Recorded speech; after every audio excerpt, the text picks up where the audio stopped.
प्यारे भैया बहनों, आपका पुनः स्वागत है गुरुकुल हिंदी क्लासेज में। हम आपके लिए लेकर आए हैं सामान्य हिंदी मॉडल प्रश्न पत्र 2023। आप इसके आधार पर निम्नलिखित प्रश्नों के उत्तर को देख सकते हैं। ध्यान दें, बहुविकल्पी प्रश्न हैं जिनके उत्तर इस प्रकार से हैं। मैं चारों विकल्प के रचनाकारों के लेखकों के नाम को बताता हुआ चलूँगा। मेरे प्रिय इंटरमीडिएट के सभी भैया बहन ध्यान देंगे। संभावित प्रश्न पत्र है, इसी आधार पर आपका 2024 में प्रश्न पत्र आएगा। देख लें, आपको हम पूरा अपठित भी हमने कंप्लीट कर लिया है। इसको अगले वीडियो में डाल देंगे, जो अपठित किस प्रकार से आएगा और कैसे उसके प्रश्न होंगे। एक तो आप समझ लीजिए, जो आपकी संधियाँ थीं और जो विभक्तियाँ थीं, वो 5 नंबर में जो पूछी जाती थी उन्हें हटा करके उसके स्थान पर अपठित गद्यांश आबलिक पद्यांश 5 नंबर में रख दिया गया। चाहे आप 5 नंबर में गद्यांश कर लें, चाहे आप पद्यांश कर लें, दोनों में से कोई एक करना होगा और वो 5 अंक के होंगे। एक गद्यांश होगा, उसके नीचे 5 प्रश्न दिए होंगे एक एक नंबर के, जो 5 अंक करने होंगे। वो आपको अगली वीडियो में हम डाल देंगे। तब तक आप विकल्प देख लीजिए। इसमें पहला प्रश्न है, एक का कि वासुदेव शरण अग्रवाल द्वारा लिखित कृति है। तो ये 4 विकल्प हैं। पहला पुनर्नवा, दूसरा पृथ्वीपुत्र, तीसरा आलोक पर्व, चौथा धरती के फूल। तो इसका राइट आंसर हो जाएगा पृथ्वीपुत्र। जो पृथ्वीपुत्र है, ये वासुदेव शरण अग्रवाल इसके रचनाकार हैं। और आप ये भी समझ लें, जो ये तो राइट आंसर हो गया, ये सही है। लेकिन आप इन चारों के उत्तर समझते जाएं, और चाहें तो आप नोटबुक एक रख लें, उसमें नोट भी करते जाएं। जो ये पुनर्नवा है, पुनर्नवा के जो हैं वो हजारी प्रसाद जी हैं। पुनर्नवा के हजारी प्रसाद की ये रचना है। हजारी प्रसाद की पुनर्नवा है। चारों को हम बताते हुए चल रहे हैं, बच्चे ध्यान देंगे। आलोक पर्व जो है इनमें देखिए, धरती के फूल है रचना। धरती के फूल, धरती के फूल, धरती के फूल प्रभाकर की रचना है। ये प्रभाकर जी की रचना है। कन्हैयालाल मिश्र प्रभाकर पूरा नाम है। और ये रचना है, पुनर्नवा हो गई, धरती पुत्र हो गए, और ये धरती के फूल जो है ये भी हो गई। पुनर्नवा हजारी की हो गई। ठीक है, इस प्रकार से ये सारे क्वेश्चन हम कराते हुए चल रहे हैं। और फिर जो है आप देख लें, प्रोफेसर जी सुंदर रेड्डी, प्रोफेसर जी सुंदर रेड्डी जो है, इनकी कौन रचना है? तो ध्यान दीजिए, प्रोफेसर जी सुंदर रेड्डी की रचना ये वाला है। इसको आप देख लें जल्दी से। प्रोफेसर जी सुंदर रेड्डी लेखक हैं। तो ये प्रोफेसर जी सुंदर रेड्डी जो है, ये मेरे विचार इनकी रचना है। ये मेरे विचार राइट आंसर हो जाएगा। प्रोफेसर जी सुंदर की रेड्डी की रचना है मेरे विचार। और ये तावीज़ जो है हरिशंकर परसाई, सदाचार का तावीज़ जो है हरिशंकर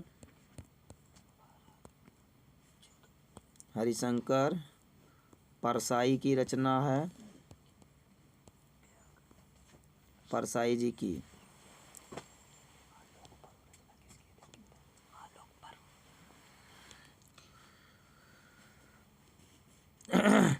तो इस प्रकार से ये हो गया। और फिर ये साहित्य का श्रेय और प्रेय, साहित्य का श्रेय और प्रेय ये जैनेंद्र की है। जैनेन्द्र जी की, जैनेन्द्र जी की रचना है। और मंथन, देख लें, सभी क्लियर करा देंगे। ये जो मंथन है,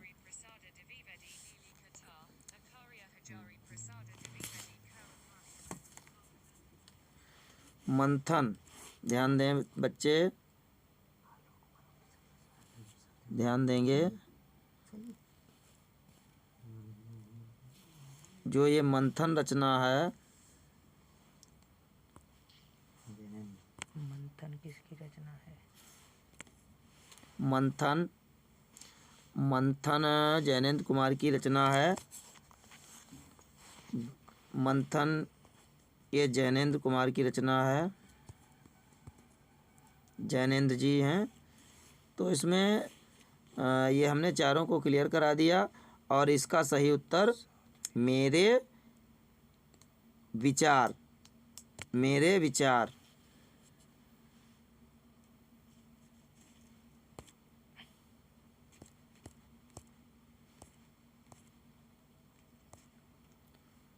सही उत्तर हो जाएगा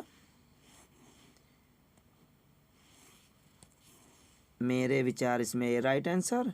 और ये वासुदेव श्रृंगार पृथ्वीपुत्र, ये जो है दोनों आप क्लियर कर लें। हम सबको कराते जा रहे हैं, ध्यान रखिए बच्चे, ध्यान रखें। कोई दिक्कत हो रही हो तो कमेंट करें। यशपाल कृत सिंहावलोकन की रचना विधा है। तो यशपाल की जो सिंहावलोकन है, आप सीधे समझ जाइए ये सिंहावलोकन कहानी है। फिर अगला है निराला की साहित्य साधना के लेखक हैं। ये निराला की साहित्य साधना, ये रामविलास शर्मा इसके लेखक हैं। और आलोचनात्मक कृति साहित्य सहचर, आलोचनात्मक कृति साहित्य सहचर के लेखक हैं। तो जो आलोचनात्मक कृति साहित्य सहचर है, ये हजारी प्रसाद द्विवेदी जी इसके लेखक हैं। हजारी प्रसाद द्विवेदी जी राइट आंसर है। फिर अगला है हिंदी साहित्य का प्रथम कवि माना जाता है। इसका राइट आंसर सरहपा को माना जाता है। सरहपा, ये सही है, ध्यान दें, यहाँ पे निशान लगा लें, ये वाला देख लें, कोई असुविधा नहीं होनी चाहिए। ये सही right answer Sarahapa right answer है। सरहपा नई कविता की रचना है, नई कविता की रचना है, ध्यान दें, नई कविता की रचना है। तो नई कविता के अंतर्गत इसमें 4 विकल्प हैं। यामा, खुशबू के शिलालेख, प्रलय सृजन, पुरूरवा। तो जो है ये नई कविता के अंतर्गत भवानी प्रसाद मिश्र द्वारा खुशबू के शिलालेख, ये रचना है। इसको लिखा है भवानी प्रसाद मिश्र, भवानी प्रसाद मिश्र ने लिखा है। ये नई कविता के अंतर्गत आने वाली रचना है। यामा, इसको ये जो है ये राइट आंसर तो यही है, लेकिन यामा को भी समझ लीजिए। जो यामा है ये महादेवी वर्मा की रचना है। यामा महादेवी वर्मा, इन्हें इसी पर ज्ञानपीठ मिला, यामा पर ज्ञानपीठ पुरस्कार मिला। यामा महादेवी जी की है और इसी रचना पर इन्हें ज्ञानपीठ मिला था, ज्ञानपीठ पुरस्कार, ज्ञानपीठ इसी पर मिला था, ज्ञानपीठ पुरस्कार मिला था। प्रलय और सृजन, ये शिवमंगल सिंह सुमन, इसमें प्रलय और सृजन जो है ये शिवमंगल सिंह की है।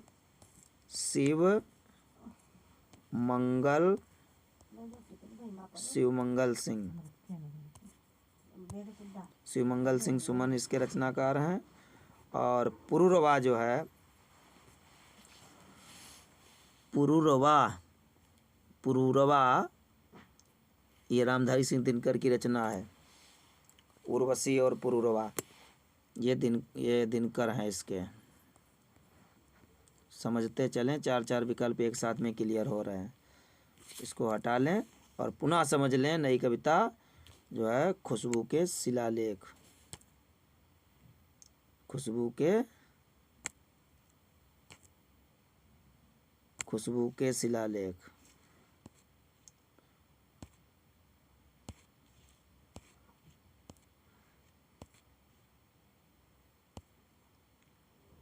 नई कविता जो है समझ लें कि रचना नई कविता युग की रचना खुशबू के शिलालेख है। सारे समझते जाएं। तार सप्तक का प्रकाशन वर्ष है 1943। राइट आंसर है, आप समझ लें ये 1943 में पहला सप्तक प्रकाशित हुआ। ध्यान से समझें, ये सही है फिलहाल, लेकिन ये समझें जो पहला है जिसे तार सप्तक कहते हैं 1943 में प्रकाशित हुआ। दूसरा 8 वर्ष इसमें जोड़ देंगे तो दूसरा सप्तक प्रकाशित हो गया 1951 में। फिर 8 वर्ष इसमें जोड़ देंगे, तीसरा सप्तक प्रकाशित हुआ 1959 में। फिर इसमें 20 वर्ष जोड़ देंगे तो हो जाएगा 1979। 1979 में तीसरा सप्तक प्रकाशित हुआ, चौथा प्रकाशित हुआ, चतुर्थ सप्तक। तो फर्स्ट, सेकेंड, थर्ड और फोर्थ, चौथा सप्तक जो है ध्यान दें, ये चौथा सप्तक 1979 में प्रकाशित हुआ। प्रयोगवाद के जनक अज्ञेय जी माने जाते हैं और प्रयोगवाद के जो अज्ञेय जी हैं उन्होंने तार सप्तक का संपादन किया था। चारों सप्तक उन्हीं के द्वारा संपादित किए गए और पहले में स्वयं भी संपादक रहे हैं। अज्ञेय पहले में अमुने गिरा प्रभा एक ट्रिक बताई थी हमने। आ से अज्ञेय, मुँह से मुक्तिबोध, ने से नेमचंद जैन, गिरजा कुमार माथुर गी और रामविलास शर्मा, अमुने गिरा प्रभाकर माचवे, भारत भूषण अग्रवाल। इस प्रकार से सप्तक में 7 कवि हैं पहले में। तैयार करते चलें पहले में, तो इसमें आप समझ जाएं पहले में राइट आंसर 1943 हमने सभी को बता दिया। ध्यान दें बच्चों। फिर इसके बाद भारतेंदु हरिश्चंद्र द्वारा प्रकाशित पत्रिका है तो कवि वचन सुधा भारतेंदु हरिश्चंद्र। ध्यान दें, कवि वचन सुधा भारतेंदु हरिश्चंद्र द्वारा प्रकाशित पत्रिका है सरस्वती पत्रिका। महावीर प्रसाद द्विवेदी इसके संपादक रहे हैं। प्रथम संपादक 1900 ईस्वी में श्याम सुंदर दास रहे हैं सरस्वती के। अगर सरस्वती की बात करते हैं तो सरस्वती के प्रथम संपादक पूछे जाएं तो फर्स्ट श्याम सुंदर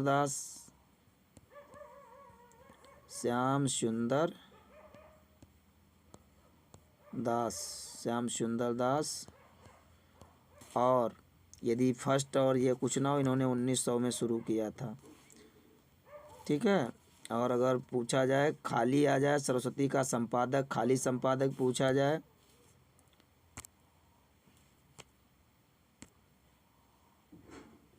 खाली पूछा जाए सरस्वती के संपादक कौन है, तो आप सरस्वती का आ जाए तो महावीर को लिखेंगे। अगर केवल प्रश्न आया सरस्वती पत्रिका के संपादक का नाम, संपादक केवल ऐसा अगर प्रश्न आता है, संपादक केवल पूछता है तो महावीर प्रसाद द्विवेदी को ही लिखेंगे। अगर फर्स्ट पूछता है तो 1900 में शुरू किया था श्याम सुंदर दास जी ने। 1903 में इन्होंने 1903 में शुरू किया था महावीर प्रसाद द्विवेदी। लेकिन ज़्यादातर संपादक के रूप में महावीर प्रसाद द्विवेदी जी का नाम आता है जहाँ सरस्वती पत्रिका का नाम आता है। ध्यान रखें, यदि प्रथम आ जाए तो श्याम सुंदर को और खाली प्रश्न आता है सरस्वती पत्रिका के संपादक का नाम लिखो तो महावीर प्रसाद द्विवेदी राइट आंसर हो जाएगा। यहाँ पर आप देख लें। फिर आप देख लें कल्पना पत्रिका है ये, तो कल्पना जो है इस हम सभी पत्रिकाओं के बारे में बताते हुए चल रहे हैं। तो कल्पना पत्रिका जो है आरेंद्र शर्मा द्वारा प्रकाशित है, संपादित है। आरेंद्र शर्मा द्वारा संपादित है, ध्यान दें। और ज्ञानोदय पत्रिका प्रभाकर जी की है। कन्हैयालाल मिश्र प्रभाकर, जो ये ज्ञानोदय है, ये ज्ञानोदय पत्रिका प्रभाकर, इनका पूरा नाम कन्हैयालाल मिश्र प्रभाकर, समझ लें।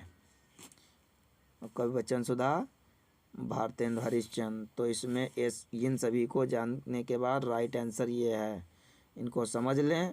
लेकिन हमने चार विकल्प में से चारों को कंप्लीट कराया, ध्यान दें बच्चे। लेकिन राइट आंसर इसमें अगर आप जाएंगे कि भारतेंदु हरिश्चंद्र के बारे में ही अगर पूछा जाएगा कि भारतेंदु हरिश्चंद्र द्वारा प्रकाशित पत्रिका कौन सी है, तो राइट आंसर ये हो जाएगा। मैंने इन चारों पत्रिकाओं को, ध्यान दें, इसको सबको समझाते हुए सारी पत्रिकाओं के बारे में मैंने रचनाकारों के और उनका जिक्र करते हुए हम कुल मिला के अपने राइट आंसर पे आ गए। कवि बच्चन सुधा, राइट आंसर भारतेंदु की। अगला प्रश्न है, रीतिकाल की सर्वाधिक महत्वपूर्ण प्रवृत्ति है। तो रीतिकाल में रीति निरूपणता सर्वाधिक महत्वपूर्ण है। और अलग अलग इनको बताएं तो ये श्रृंगारिकता, ये छायावाद की है। ध्यान दें, ये श्रृंगारिकता जो है ये छायावाद की विशेषता है। और राजा की प्रशस्ति, वीरगाथा काल में राजाओं की प्रशंसा करते थे, वीरगाथा काल, इसी को आदिकाल कहते हैं। क्या कहते? आदिकाल, ये इसकी विशेषता है, राजा की प्रशंसा करना। आदिकाल या वीरगाथा काल के अंतर्गत ये है। ठीक है, तो आप समझिए।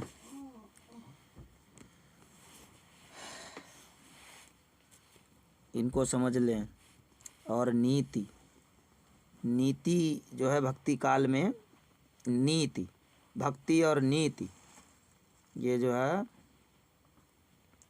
ये नीति का, इसका विवरण भक्ति काल की विशेषता है। भक्ति काल में नीति, परक दोहे लिखे गए। और नीति और भक्ति और नीति, इससे संबंधित रचनाएं हुई हैं भक्ति काल में। ध्यान देंगे बच्चे, अपना सही उत्तर समझते रहें। कवि बच्चन सुधा इसमें रीतिकाल की सर्वाधिक महत्वपूर्ण प्रवृत्ति, रीति की निरूपणता, रीत परक ग्रंथों की रचना, रीति से आबद्ध होकर रचनाएं की गई रीतिकाल की प्रमुख विशेषता है। बच्चे ध्यान देंगे। आगे अब एक आ गया है, ये दिए गए गद्यांश पर आधारित निम्नलिखित प्रश्नों के उत्तर दीजिए। आप पढ़ लीजिए। जन का प्रवाह अनंत होता है। सहस्त्रों वर्षों से भूमि के साथ राष्ट्रीय जन ने तादात्म्य प्राप्त किया है। जब तक सूर्य की रश्मियाँ नित्य प्रातःकाल भुवन को अमृत से भर देती हैं, तब तक राष्ट्रीय जन का जीवन भी अमर है। यहाँ से देखिए,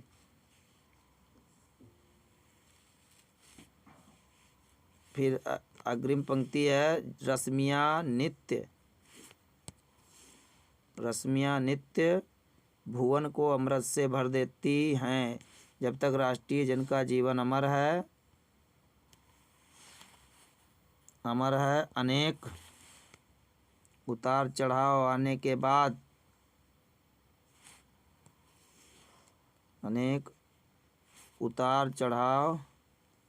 के बाद भी राष्ट्र निवासी जन नई उठती लहरों से आगे बढ़ने के लिए अजर अमर हैं। जन का संततवाही जीवन नदी के प्रवाह की तरह है, जिसमें कर्म और श्रम के द्वारा उत्थान और अनेक घाटी का निर्माण करना होता है। ये पैराग्राफ, इसको गद्यांश बोलते हैं। ये है पूरा, जैसे पढ़ेंगे पता चल जाता है कि ये राष्ट्र के स्वरूप, राष्ट्र का स्वरूप, दोबारा लिख देते हैं। ये जो है, ये जो पैराग्राफ है, ये राष्ट्र का स्वरूप, राष्ट्र का स्वरूप, राष्ट्र का स्वरूप, और अग्रवाल जी का है। किसका है? वासुदेव शरण अग्रवाल, वासुदेव शरण अग्रवाल जी इसके लेखक हैं। वासुदेव शरण अग्रवाल का है। इसमें 3 चीज़ें बताई गई हैं। जो राष्ट्र के 3 अंग हैं, पहला अंग है जो पहला अंग है, नंबर 1 है जन, नंबर 2 भूमि, नंबर 3 है संस्कृत, संस्कृति माने सभ्यता। ये 3 अंग हैं, 1 2 3 ये अंग हैं किसी राष्ट्र के निर्माण के लिए। तीनों अंगों के बारे में बताया गया। इसमें जन भूमि का जिक्र हुआ, इससे तुरंत ही जान जाएंगे ये राष्ट्र के स्वरूप पाठ से लिया गया है। जन का प्रवाह आ गया। हम इसको देख लेंगे। राष्ट्रीय जन ने किसके साथ, ये देख लें, ये प्रश्न है, राष्ट्रीय जन ने किसके साथ तादात्म्य किया है, प्राप्त किया है। तो इसमें आप पढ़ लीजिए, जैसे पैराग्राफ पढ़ेंगे तो ये है, राष्ट्रीय जन ने किसके साथ तादात्म्य प्राप्त किया है। तो राष्ट्रीय जन ने, ये लिखा है इसमें, सहस्त्र वर्षों से भूमि के साथ राष्ट्रीय जन ने तादात्म्य प्राप्त किया है। ये इसका पहले का उत्तर यहाँ से हो जाएगा। आप समझ लें, यहाँ से यहाँ तक सहस्त्रों वर्षों से भूमि के साथ राष्ट्रीय जन ने तादात्म्य प्राप्त किया है, इसका राइट आंसर हो जाएगा। ये पहले का उत्तर हो गया। अब है दूसरा, राष्ट्रीय जन का जीवन भी कब तक अमर है। अब देखिए, राष्ट्रीय, अगले प्रश्न को देखने के लिए ये प्रश्न जब हम करेंगे कि राष्ट्रीय जन का जीवन कब तक अमर है, तो आप देख लीजिए,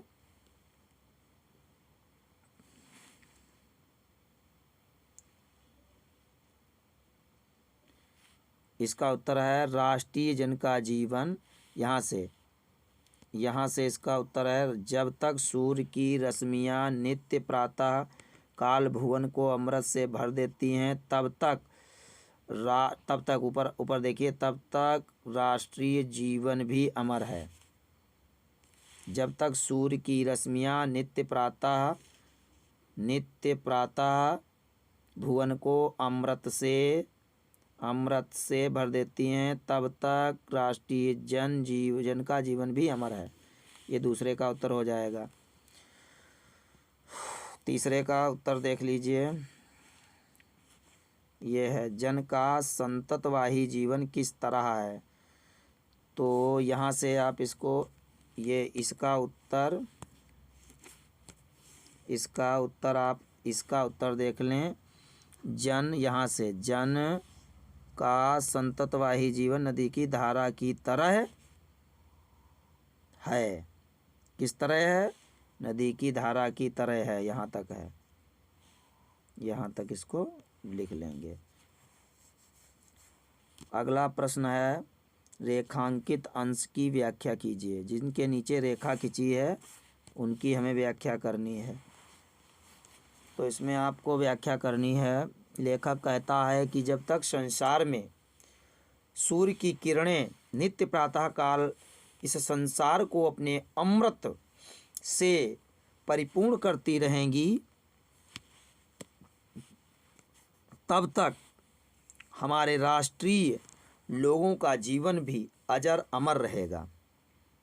इतिहास में अनेक उतार चढ़ाव आए,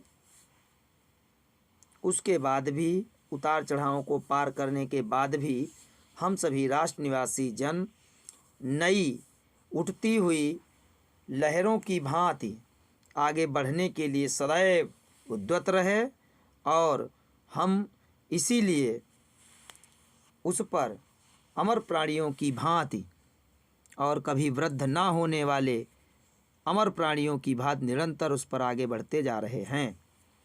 तो इस तरीके से हम सभी लोग इसकी व्याख्या कर लेंगे।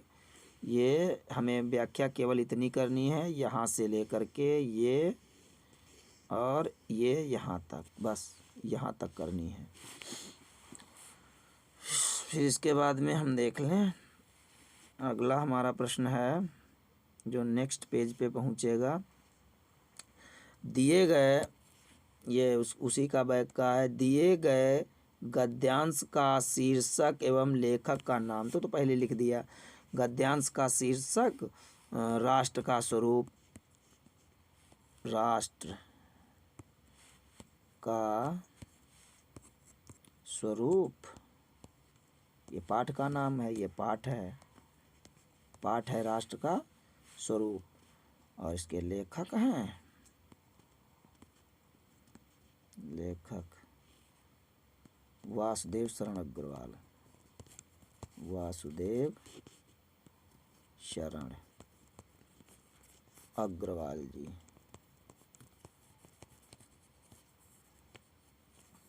वासुदेव शरण अग्रवाल जी हैं, ध्यान दें। अब अगला अग्रिम पैराग्राफ है। दिए गए, अगर आप उसको करना चाहें तो उसको कर लें और आप देख लें, और वो यदि आप इसे ना कर सकें तो आप अथवा में इसको भी कर सकते हैं। प्यारे भैया बहन, 2 गद्यांश दिए होंगे, सुविधा के लिए आप किसी एक गद्यांश को कर सकते हैं। अब इसमें देखें, गद्यांश, दूसरा गद्यांश है अथवा करके, दोनों नहीं करने, एक ही करना है। यहाँ से दिए गए गद्यांश हमें, लेकिन दोनों हल कराने हैं, पता नहीं कौन आ जाए। दिए गए गद्यांश का शीर्षक एवं लेखक का नाम लिखिए। तो इसमें लिखना है दिए गए, वो तो पीछे में हो गया था, अब आप वो हो गया है। अब यहाँ से आप देखें, ये तो फाइनल कर दिया। अब यहाँ से देखें,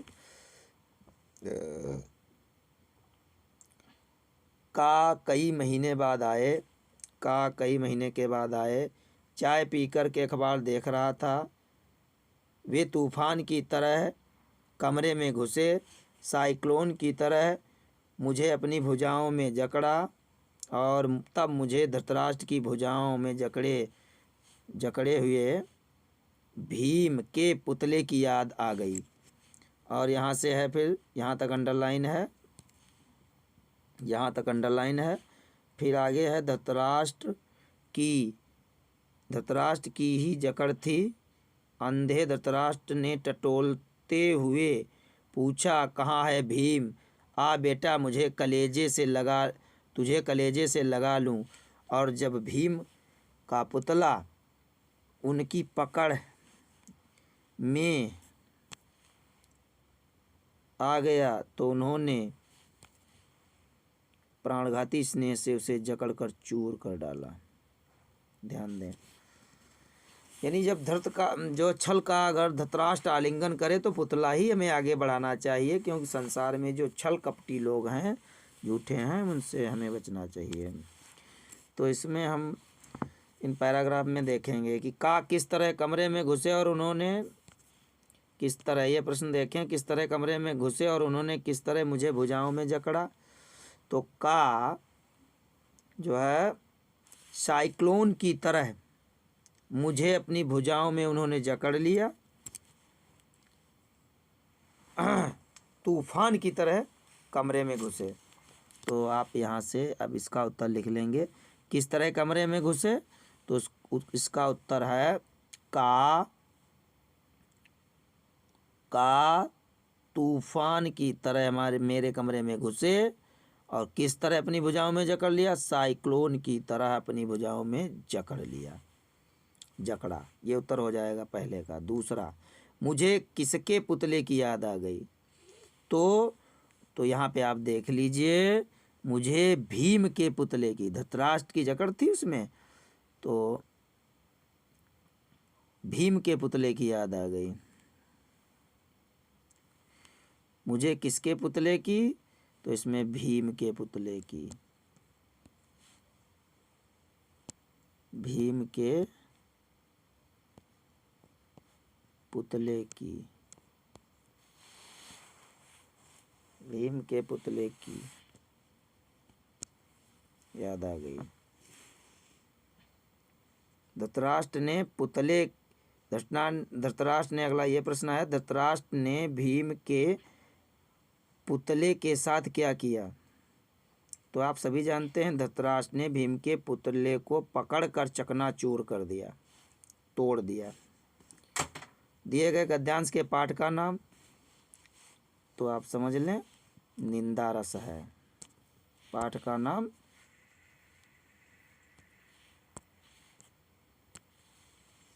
दिए गए गद्यांश के पाठ का नाम निंदा रस है। निंदा रस ये पाठ है और लेखक हैं हरिशंकर परसाई।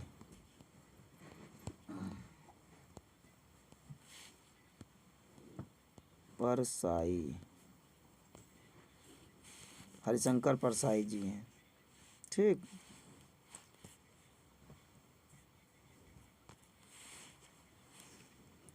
तो ये एक छूट गया था, इसमें देख लें।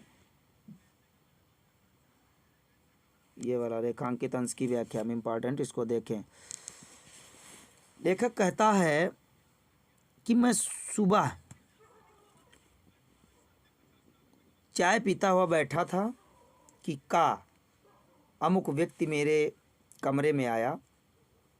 कई महीने के बाद मेरे कमरे में आया और मैं चाय पीता हुआ बैठा था, अखबार देख रहा था। तूफान की तरह हमारे कमरे में चलता आया और घुस गया और साइक्लोन की तरह उसने मुझे अपने भुजाओं में जकड़ लिया। तब मुझे ये याद आया कि ये कहीं कपटी उस धृतराष्ट्र की तरह उसने मेरी अपनी भुजाओं में तो नहीं मुझे जकड़ लिया है। और तब मुझे उस भीम के पुतले की भी याद आ गई कि ऐसा तो नहीं जैसे अंधे धृतराष्ट्र ने भीम को अपने पास बुला करके भीम के पुतले को लोगों से कहा लेके, वो तो जान रहे थे भीम ही हैं और वो पुतला था। भगवान कन्हैया ने पुतला भीम का आगे बढ़ाया और धृतराष्ट्र ने उन्हें भीम समझ करके अपने गले लगाने के बहाने उनको तोड़ करके चकनाचूर करके फेंक दिया। तो लेखक को इसी बात की आशंका हुई। दोबारा देख लें। लेखक कहता है कि मैं चाय पी रहा था, कमरे में अखबार देख रहा था, उसी समय अचानक अमुक व्यक्ति मेरे पास आया और तूफान की तरह कमरे में घुसा। साइक्लोन की तरह उसने अपनी भुजाओं में मुझे आकृष्ट कर लिया, जकड़ लिया।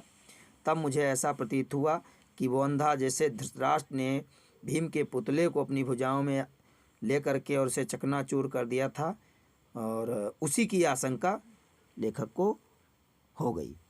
ये आप व्याख्या इस तरीके से आप कर सकते हैं, रेखांकित अंश की व्याख्या। इस तरीके से